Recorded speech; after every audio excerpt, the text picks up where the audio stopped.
One. Yes, here we go. We are live. Thank you. This is Real Life Game Changers. This is where we discuss on our panel the game-changing events that happen in people's lives, careers, business, relationships, that then we want to tap into to inspire other people to do great things in their life. So I have the amazing Carl Foster, who is a self-made author, has overcome many challenges, which I think a lot of people in life have had challenges. And today what we want to do is delve into that to see what insight that we can take to overcome it. So I first of all, just want to hear from you, Carl. So thank you so much for coming on the panel today. Thanks for having me. It's a pleasure to be here today and Awesome. I don't know if to share the journey. I don't know if the line cuts off a little bit there. Is that mine or yours? I'm not sure. Let me just check here. I think we should be all right now. Yeah. Can you hear me? Yeah, it looks like you're back. Yeah. Yeah, Excellent. so good to have you here. So let's hear from some people. I want to hear from whoever's watching here. Just drop me a comment. Where are you watching from? Where in the world or where in the country? If you're in England or the UK, yeah, let us know your country. Let us know your city, where it is that you're watching from. And then let's tag some people, because I think, or fighting through the fear to achieve a different life, a new level of success, or even just starting out and overcoming some, hurdles here is a part of every single person's life on this planet. So Carl, why don't you just start by give us a little bit of a brief intro of where you started out, and you came from quite a tough background. So just tell us a little bit about that to begin with. Yeah, so I was a young kid. I was a kid that was growing up in East London, and I was struggling with my reading and writing. I was struggling in school, and it was like that for a long time. Just I think it was due to some challenges that were going on at home in terms of my parents had split up, and I found at school I just couldn't concentrate. I couldn't focus, and it hampered with my reading and writing, and that went on for quite a while. I had to have a heart-to-heart with myself as to, am I going to stay like this, or am I going to move forward? Am I going to change things? I had to fight my fears and decide to move forward. And what growing up in East London, what was some of the most either fearful or troubling things that kept you at that stage, like you said, not being able to read, not being able to write? Like what was it that really kind of was holding you back at that point? I just found that I couldn't concentrate. I was focused on like my family, my parents partying, and I was just kind of like in that lockdown, that mode of where I was distracted and thinking about that. And it took a long time for my mind to sort of clear, where I could start to, get myself out of that zone and start to progress forward and start to move forward. And at school, it was hard because if you're struggling at school, they're not very sympathetic, the children. You're going to be teased or laughed at. If you're struggling to read the book in front of the whole class, they're not going to be like, yeah, go on. They just kind of thought it was funny, and it was just like humiliating and embarrassing. And many of us kids that were struggling, a lot of us gave up. There was many that just didn't bother to even try afterwards. It was just like you have that image, that self-image that I can't do anything. I'm not smart enough. I'm not intelligent enough. And you start to build insecurities. Your self-confidence goes down. And I think you have to kind of get through that inner battle, that internal battle, to start to build bridges and move forward. So is that what you started telling yourself? Oh, I don't know if I lost him.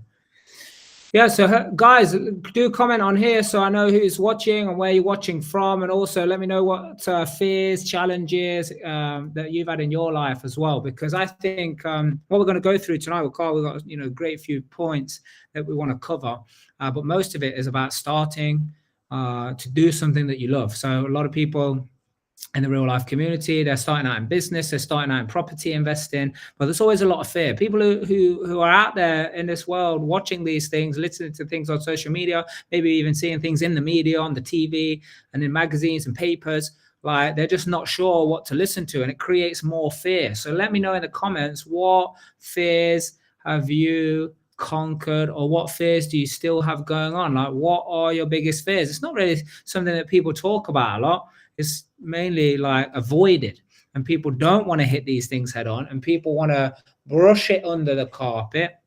But I tell you something, especially from my life, and Carl, when he comes back on here, it's like what we were discussing about earlier is, without you facing the fears, without you moving to, but in fact, that is an interesting thing. Fear is the only thing I know about that as you move towards it, it gets smaller. You see, everything else in life, if I was to walk up to the door here, or the shelf behind me, as I go closer towards it, it gets bigger, right? Because it's closer. If I'm going to see a tree in the distance, and I'm going to walk to the tree, and the closer I get to it, the bigger it becomes. Where fear is the only thing that is as I move, what we've got going on here. Yeah. So I need to get rid of one of them. Yeah. So as I move towards fear, it gets smaller. Let me know in the chat here. Let me know in the comments. What is it what is your view on it, like around fear? And what fears do you have? Like, do you have fear of not having enough money? You have fear of, like, maybe, you'll fail if you start a business. You have fear of, people are going to make fun of you if you put yourself out there to do something that you love doing, or that's outside the social norms, or maybe if it's outside of just like your family values or your family cultures. I deal with a lot of people. I train thousands of people all over the world. I work with thousands of people in business and in the training sector, in construction, in the IT industry, like all of these different people. And, everyone has their own like cultural norms, which is either from their family, either from their village where they live, or from the country where they're from. So let me know, hit me up in the comments there. What is it that your view of like culture when it comes to fear? Is it something people talk about, or is it something that is like hidden, brushed under the carpet? It's not discussed in the family here. Yeah, let's have a look at this and see if we can get around. I move the source. Yeah, let me see if, there we go. Yeah, let me show this in the stream. Yeah, here we go. I don't know, is he back? Yeah, let's get him back on the show, because we got lots to talk about. But while we talk about that, let's have a look at this. Yeah, fear stops so many people. So, Tina, let me know about what fears are stopping people. What do you see that's out there? Step into the fear and it gets easier. Justin, yes, Justin. Yeah, fear is hidden. Yeah, and people shy away from it. Yeah, let me know more about that. Put that in the comments right here. Yeah, and but it's only hidden from those who hide it. Yeah, I mean, it's an interesting thing, right? That let me take this off there. Yeah, it's an interesting thing that when we talk about like goals, dreams, things that we wanted to do when we were children. I want to set up a business. Most people, they only talk about safe stuff, like, yeah, I'm gonna get married. I'm gonna have like I'm gonna buy my own house. I'm saving some money here. Yeah, I'm gonna go on vacation, go on a holiday. Or maybe I'm gonna I'm gonna save up to invest in property, or stock or crypto seem interesting, or that might be good. But like, I think most of the thing is like, some people, they get burned at once upon a time, and as they get burned, then it's like now they take that into every situation. Some people, they even go into working places. They'll go and work for a person. They'll get burned there. Someone promises them the world. They don't deliver. Now they take that into every job that they go into next. So like, now they're thinking, all right, every person that says, hey, by the way, there's this great career path. You could become a leader. We're going to give you bonuses. We're going to give you share options and all of this. And they'll take that into there. What do you think about that, guys? Have you had any experiences with that? And by the way, let's tag some people to give them the bit of a view here. If Carl don't manage to come back, I'm going to talk about fighting the fear, but it looks like he might be coming to, get himself back in the show here. I'm not sure if he's having internet challenges or whatever. Yeah, let's do this. Let's bring these babies up. Like, some even try pushing fear to stop people. Yeah, achieving better.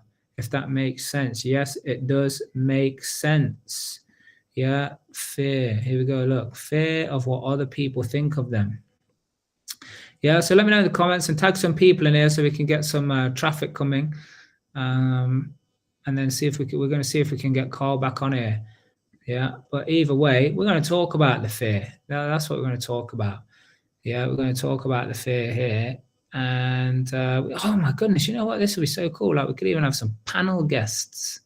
I think we could have some panel guests. Let me know if you want to be a panel guest. If I'm not able to get Carl back on here tonight, let me know if we can be. I mean, this guy does not give up. I've seen him come into the lobby area about 5 or 6 times now. Keeps coming back in. I don't know if you can even hear me. I'm not able to see or hear him as of yet. Oh, yes, he is. I can see him now. Yeah, I think we got you. I think we got you. All right. So, yeah, we can't give up. I have to keep trying. Yeah. All right. Can you hear me now? Hello.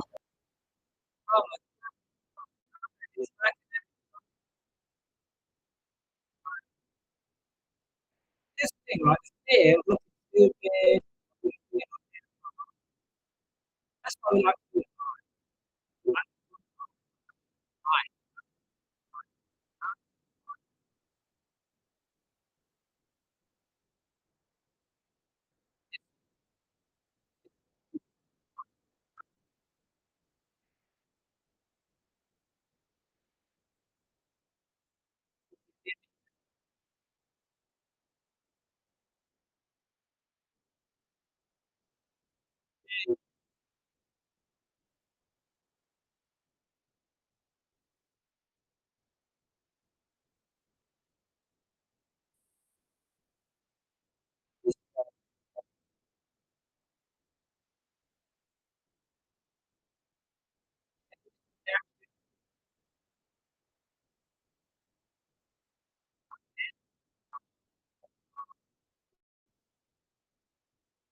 Look, look, look, look.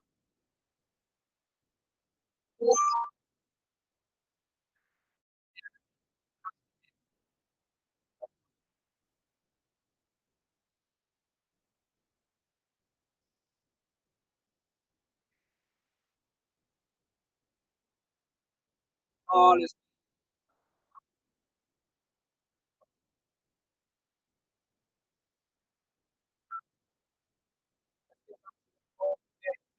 here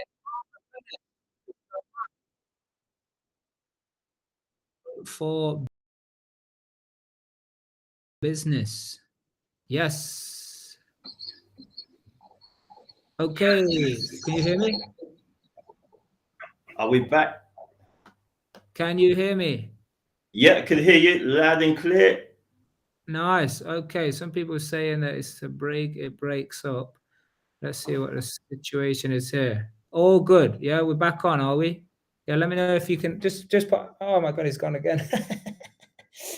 Yeah. So yeah, just let me know if you can hear me. So I think this is important.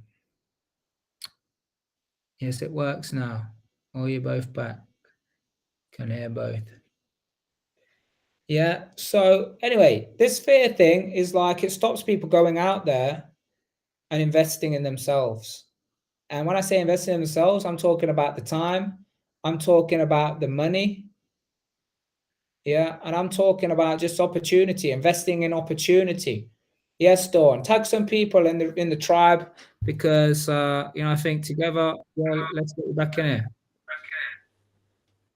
Right. I'm glad you don't give up. I'm glad you don't give up, Carl. I keep trying. Let me see. I'm just seeing. Are we here? I can hear you. Yeah. I can hear you. Can you hear me? Yep, can hear you loud and clear. I think we're good to go. Yeah. All good. So while you was in and out and looking to get back in the room, we were just like discussing, or I was discussing, and people were commenting. We were talking about like all the things that fear stops people from doing, and even sometimes other people look to instill fear in other people to stop them doing things as well.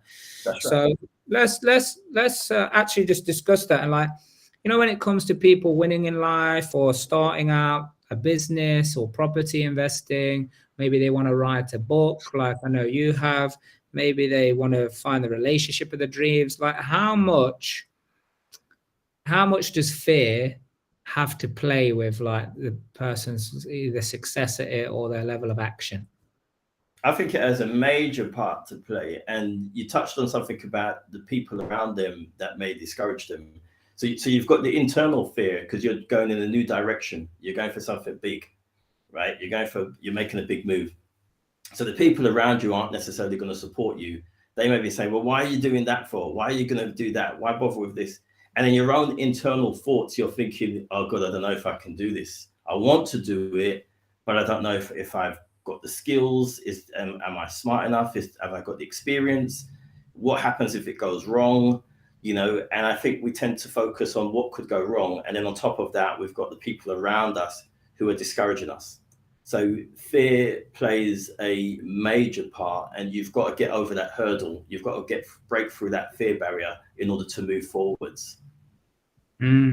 Yeah. And, funny enough, like people use this term self-made millionaire.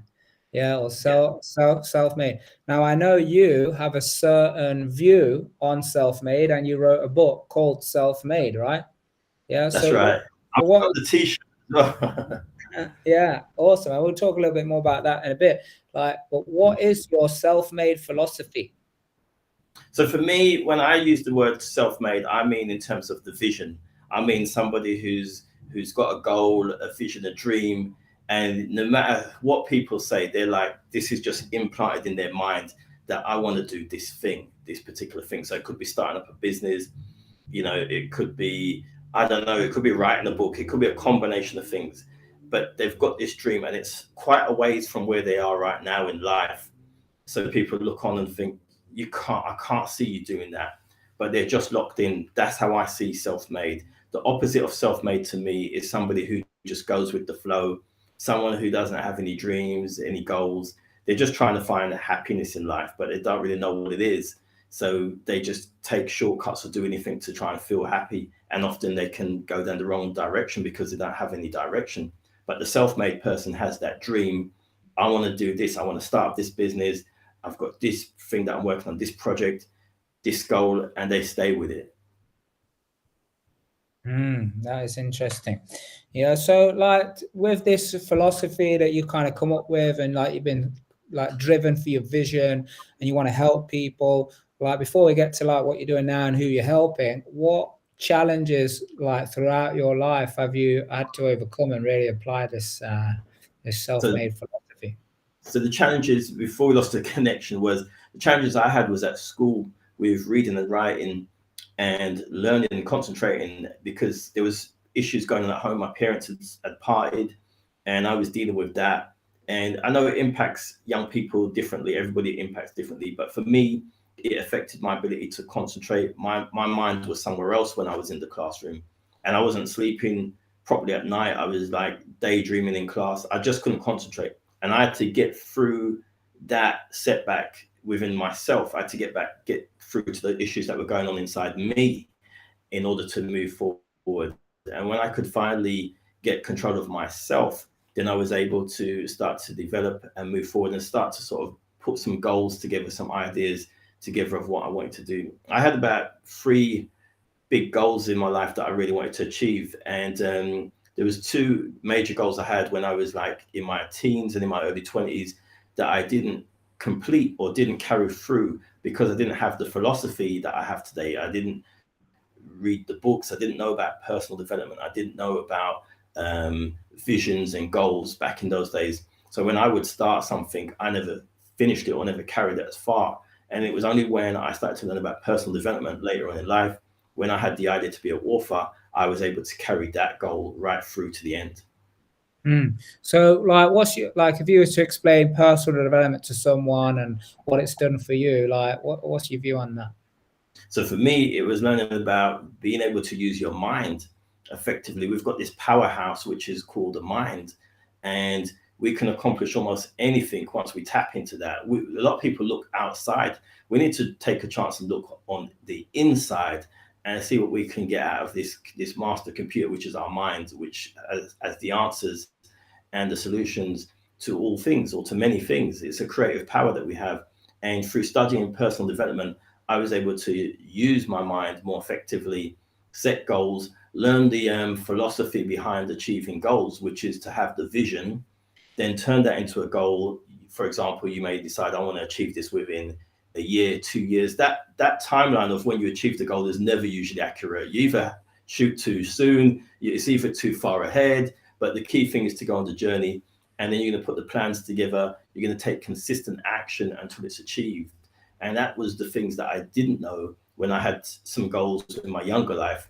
I had a plan to be, I wanted to do acting. I used to go theatre when I was around 13 years old, 13, 14. And I used to go to the Anna Shears Theatre in Islington. A lot of actors that were in EastEnders and The Bill from like back in the day had also got there. And that was my dream. But I had some setbacks on that. I didn't know the philosophy of success, so I bailed out. Then later on in life, I had an idea to do, when I was in my early 20s, I wanted to be a fashion designer. So from my late teens to early 20s, I had this dream to be a fashion designer, like a Bruce Oldfield or Balenciaga. And I actually started the business. I had the indoor market, buying and selling clothes, and actually making clothes as well and selling them. And there wasn't enough trade coming through. And I built that because I didn't have the philosophy. Then when the idea for the book came about, I had already started to read books from like Napoleon Hill, Think and Grow Rich, The Secret by Rhonda Byrne, James Allen, As a Man Thinketh, and a whole bunch of stuff. Also listening to Bob Proctor, who's a powerful speaker, Les Brown, and many others. So when the idea came for the book now, and I met some stumbling blocks and setbacks, you know what? I stayed with it. I knew something different. If I had had the same philosophy when I was pursuing those earlier goals, I would have done the same with those, but I didn't have the philosophy. Like many people, you think to yourself, I just need to try it. And if it doesn't work, then it's not for me. We don't realize it's not meant to work the first time. It's good luck if it does, but 90% of the people who achieve success, it doesn't usually work the first time for them either. It's a commitment. It's something of where you're going to persist. You're going to keep going until you hit the home run, until you succeed. Yeah, and what's interesting is so many people are out there searching for the strategies, the technical, the steps, the 5 steps to this, the 10 steps to that, and that's important. And I believe that's really can accelerate someone's learning curve. But one thing that they misjudge a lot is the mindset of like, is my mind telling me to do it, or is it telling me to stop? And actually, how much of the life is determined by it? I mean, we actually did a training program, like real training. I'm not talking about just like listening to lecture stuff. I'm talking about real training, camp style, even in property and business.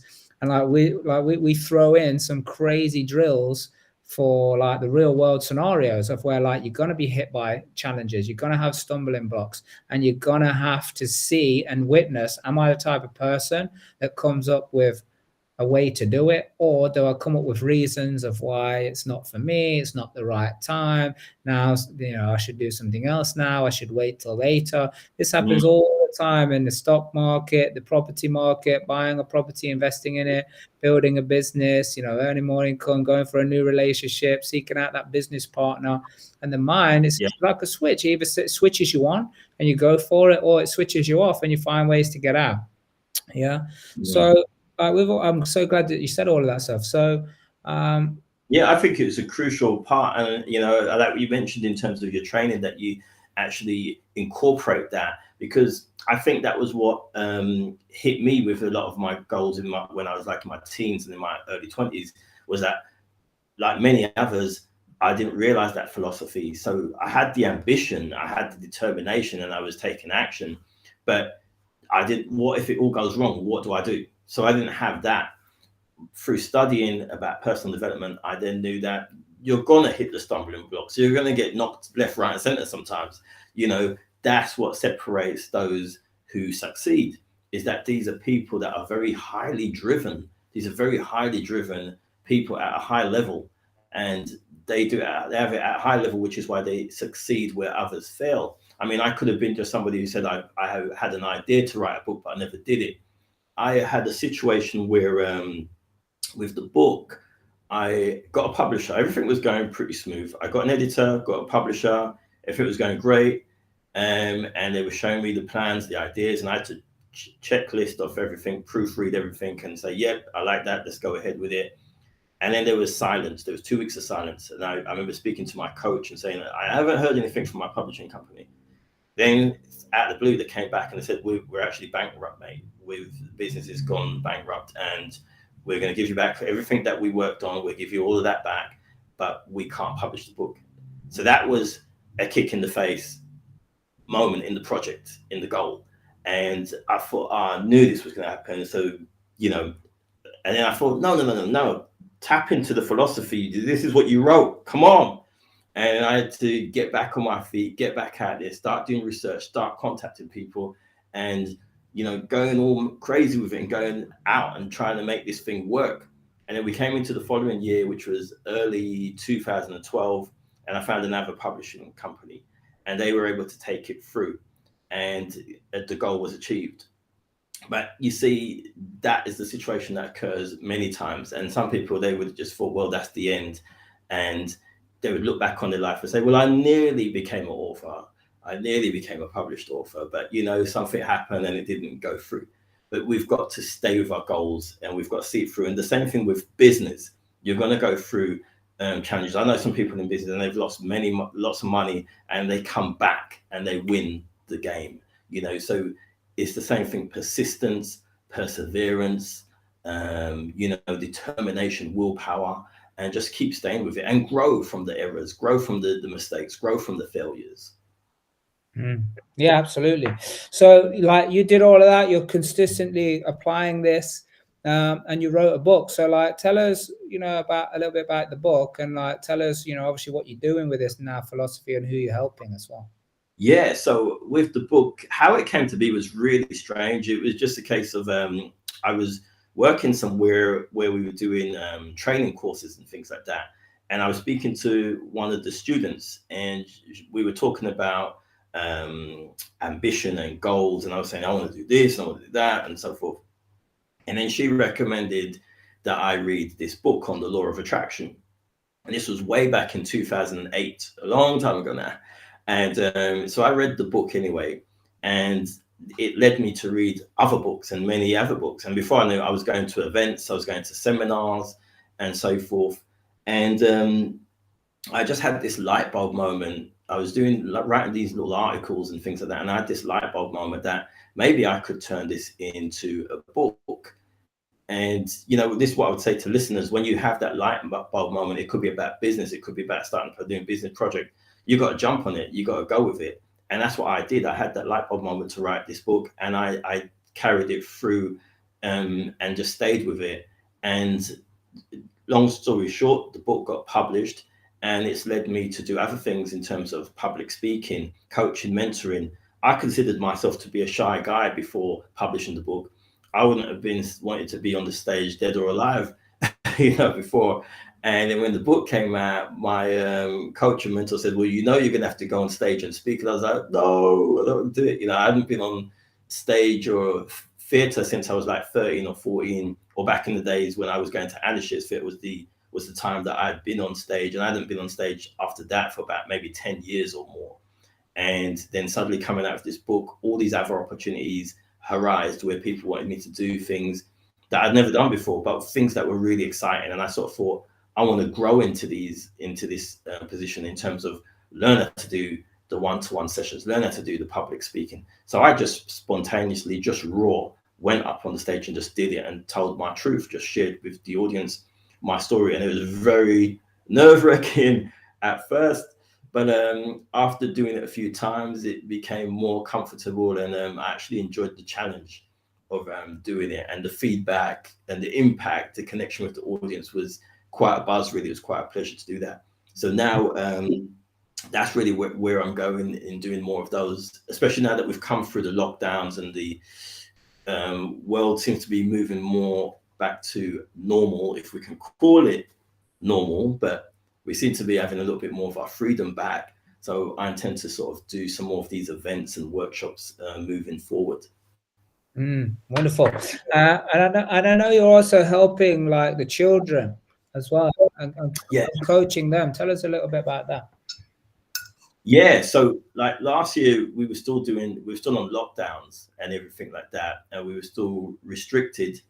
And I had this plan where I sort of thought, I want to do something. I want to help somebody. I want to, I want to be share my philosophy and inspire people. And then the idea came to do some sort of coaching and mentoring for young people. And I put together like a plan, a proposal of what I wanted to do, and I reached out to local authorities, and some of them were reluctant to do it. It wasn't easy, like anything else. You've got to persist. You're going to get the door closed in you. You're going to get people to say, no, we don't need this and that. But then, luckily, through my persistence, just before the end of the year, somebody said, yes, we would like, you to help our young people. And in March this year, I started to do some coaching with some young people at the Hackney Quest in East London.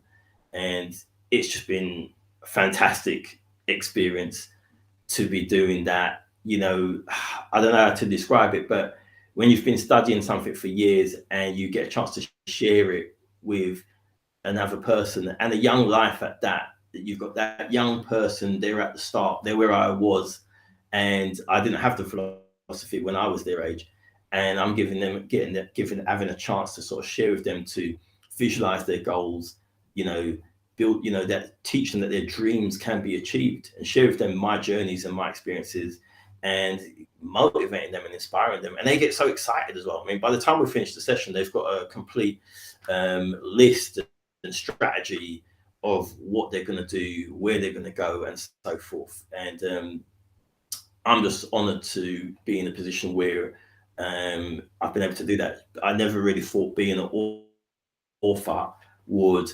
open up so many doors, but it's been a really exciting journey. Absolutely, so good.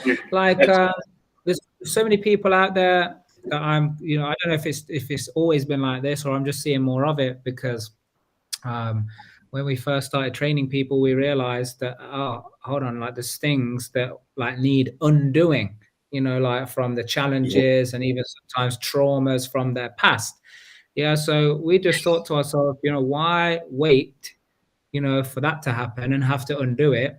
Let's actually go and train the kids, train the children. So we started doing it, just small groups, and we set up a foundation. It was a real life foundation. It's now evolved into the Wech Center, which stands for Wellbeing Education Center. So we're teaching kids from 4 to 12 years old, and actually looking to expanding this now. So we're always looking for people with life experience or skills. We have people who teach the children stock trading and investing, property investing, and some people might like, hold on a minute, they're too young for that. But you'll be super surprised that these guys, they pick it up very quickly, and when they're pointed in the right direction, I think you're doing the right thing. I think you're doing the right thing in getting them from when they're that young age. I think before the negative stuff, getting there early and plant positive seeds. I think you're doing absolutely the right thing.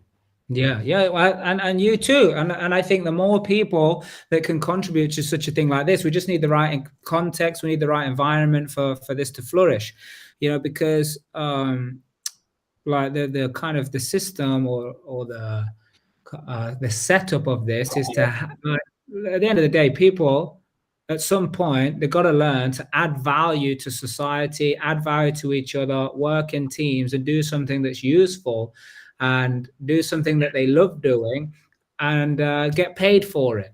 So why wait till that?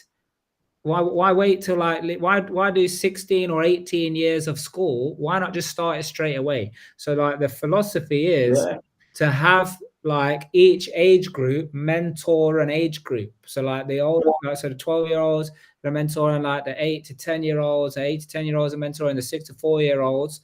And the way we see this expanding is actually do business. Like why wait? Why do practice business or pretend business or even simulation when you could just do the real thing? And actually, I just took part in a TV program. It'll be going on Channel 5 in September, I think, sometime, and it's about the wealth divide. Yeah, and actually, we were left with a budget that was very low for our family of five of us. Yeah, and no six. You know, we've got six, five, six. Yeah, five, six. Losing count of how many children I have. Yeah, so our family of six, and we realized that we want to go out there and add value, and we had the children. I won't tell you too much, and I don't want the people on here to know too much because you want to watch the program, But we was like, we got to find a way to make money. Yeah. So with the children, with a four-year-old, and a 7-year-old and a 12-year-old, we went out there and we made money. Yeah. We made money by doing things Wow. that we loved, and there's no reason why this is not can expand out there, which is what this Wech Center is all about. And they're going to be a part of the real life health and well-being resorts, which have got restaurants and gyms and spas and hotel rooms and business venues and all of that. So to have these Wech Centers within the real life health and well-being resorts, and have people like you, Carl, come and inspire these children on a regular basis, and have people who do train other different things, like different strategies, marketing, sales, business, communication, relationships, nature, sustainability, social media, all of this stuff. I'm looking for these people. And yes, Glenn, thank you so much. Wish people like you guys were around teaching this stuff when I was a kid. Yeah, me too, Glenn. Yeah, me too. I wish we had some people, showing us the way. I think it's great. I think that's amazing, to be honest, because it gives young people opportunities because they can go out and do something for themselves. They're not waiting around for somebody to give them a job. They're able to set up their own things and go into business. So I think it's amazing what you're doing, and I think we need more of that. Yeah, for sure. And let's do more of it. Guys, whoever is listening to this, watching this, wherever you are, I know we're live right now on a few platforms. Just comment and just say, is this worthwhile? What contribution would you like to see? Come on, all the shy people that never really comment or like anything, come on, just get out your shell, hit those keys. Just write in it. Yeah, if you're watching this at a later date, put #replay, and then also put your comments in there, because I want to be able to know that you weren't on here live, so we probably didn't answer any questions. So if you got any questions, guys, about anything that we talked about, any questions for Carl, any fears that you've got, or you foresee maybe kind of holding you back a little bit, now is your chance before we wrap this up.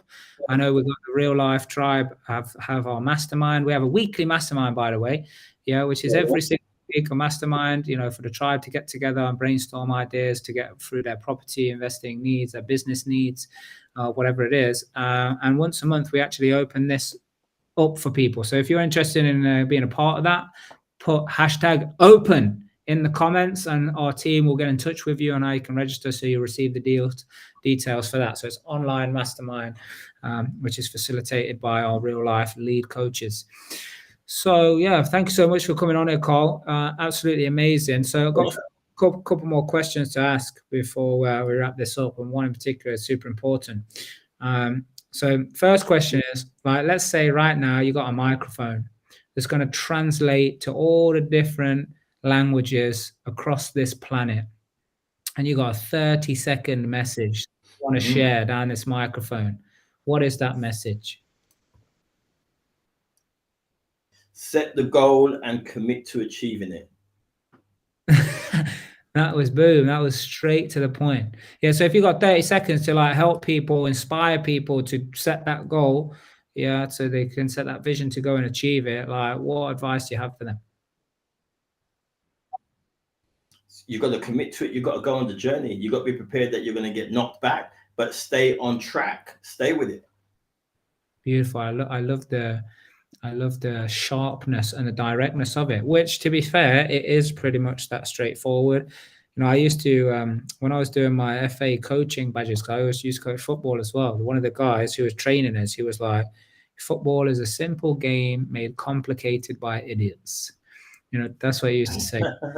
And I understood what he meant. It was like some very simple things of how to coach and how to, create different plays within the game.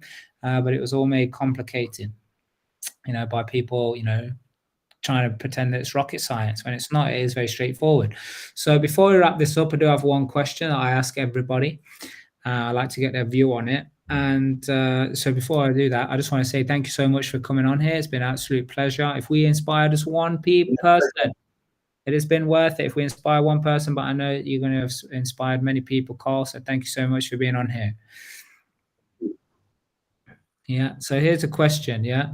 We have this saying, this is kind of our culture. Yeah. We always say that we can never, ever, ever let people forget that they must do the right thing for the right reason. Now, why is that? It's got to come from the heart. You've got to believe in what you're doing. It's got to be sincere, and it's got to be what you want to do. You know, you can't sort of like fake it or force it. It's got to come from the heart. That's what I believe. Nice one. I love it. Thank you very much. I always like to get people's input on that question there. But we have a saying, and I would like you to add to our little reel that we put together. So we have a saying that say you got to do the right thing for the right reason, because that is the only way to discover your true potential. So can I ask you again and you say that? The right reason, you know, it's got to be what's true to you. No other reason than that. What's true to you. Yeah, what I'm saying is we say we've got to do the right thing for the right reason because it's the only way to discover your true potential. Can you say that? The only way to discover your true potential when I ask you. You've got to do the right thing for the right reason because it's the only way to discover your true potential. Nice. You did the whole 100%. I love it. Thank you so much, Carl. Thank you, everyone, for watching. Make sure you subscribe to the YouTube channel and you follow me on social media and you reach out to Carl. Carl's going to show us your book, Carl. Show us your book. Hey, guys. Hit up this book. SelfMade, finding the goodness and greatness within yourself. So go out there and find the goodness and greatness within yourself and make that business success. Nice. We love it. Thank you so much, Carl. And as he said, you got to do the right thing for the right reason, because that is